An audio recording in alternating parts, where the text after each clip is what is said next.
un pape jésuite pour la révélation extraterrestre.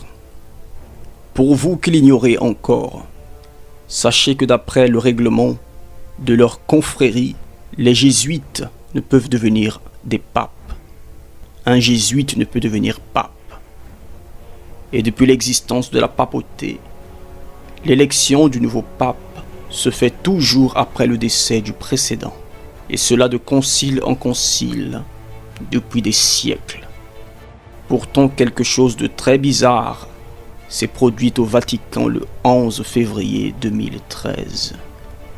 La démission soudaine du pape Benoît XVI.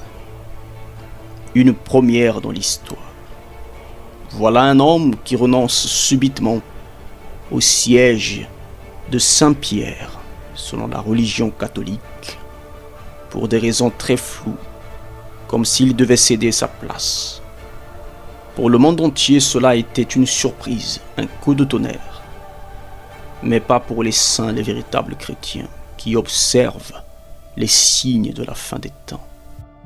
Et pour les eschatologues, pour nous qui étudions les signes de la fin des temps, cela nous a encouragés à poursuivre nos travaux et à chercher les véritables raisons de cette étrange démission contraire aux règles de la papauté.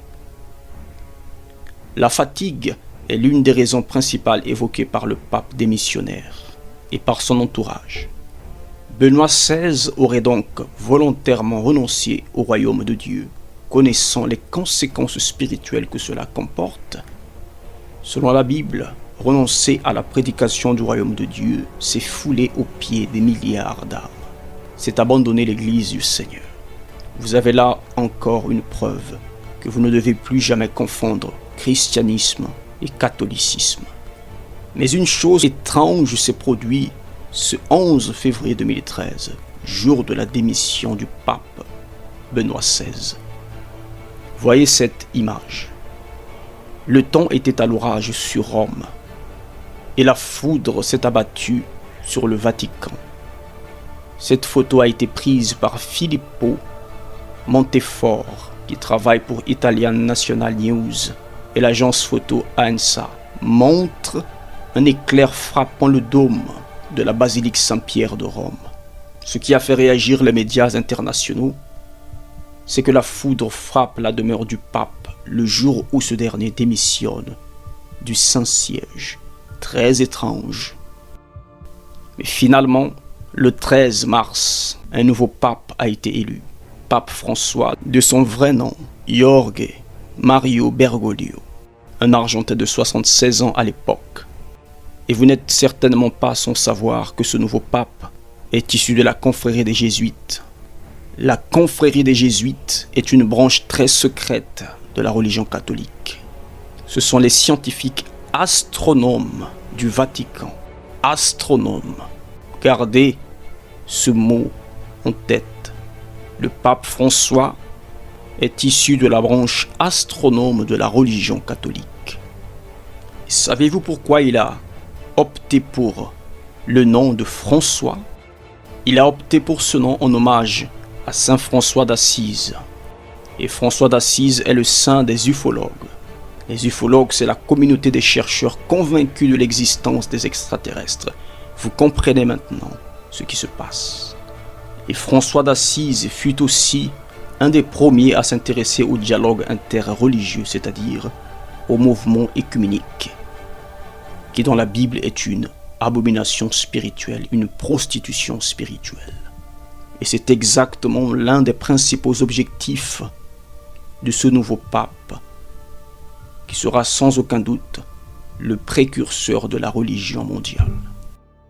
Pape François dit que toutes les religions ont le même Dieu, puisque toutes parlent d'amour, de paix et de tolérance. Là encore, un mensonge de Satan. Évidemment que toutes les religions parlent au nom du même Dieu. Mais ce Dieu n'est pas le Dieu de la Bible, qui s'est manifesté et incarné en Jésus-Christ, notre Sauveur.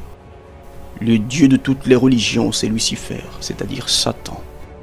Voici une autre chose très bizarre que disait le pape François lors de son premier discours public depuis la place Saint-Pierre, le jour de sa nomination. Ils sont venus me chercher à l'autre bout du monde.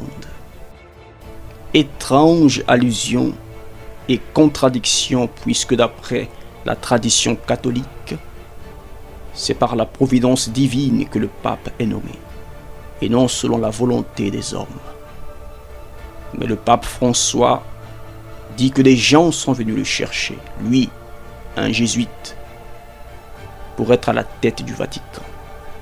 Et que dire de l'observatoire astronomique du mont Graham, en Arizona, aux États-Unis, tenu par des jésuites, et qui fait partie d'un programme du Vatican financé pour la recherche de signaux extraterrestres.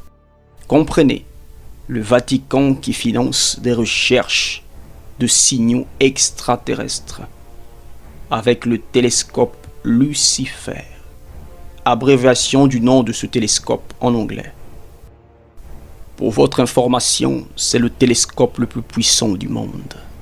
Et pour un projet scientifique mené par une institution religieuse qui opte pour nom Lucifer, est-ce une simple coïncidence? Évidemment que non. Voyez que rien n'est laissé au hasard. Tout est bien coordonné et parfaitement orchestré. Depuis la démission en février 2013 de son prédécesseur, le pape Benoît XVI, jusqu'à sa nomination, tout a été programmé d'après un plan luciférien bien précis.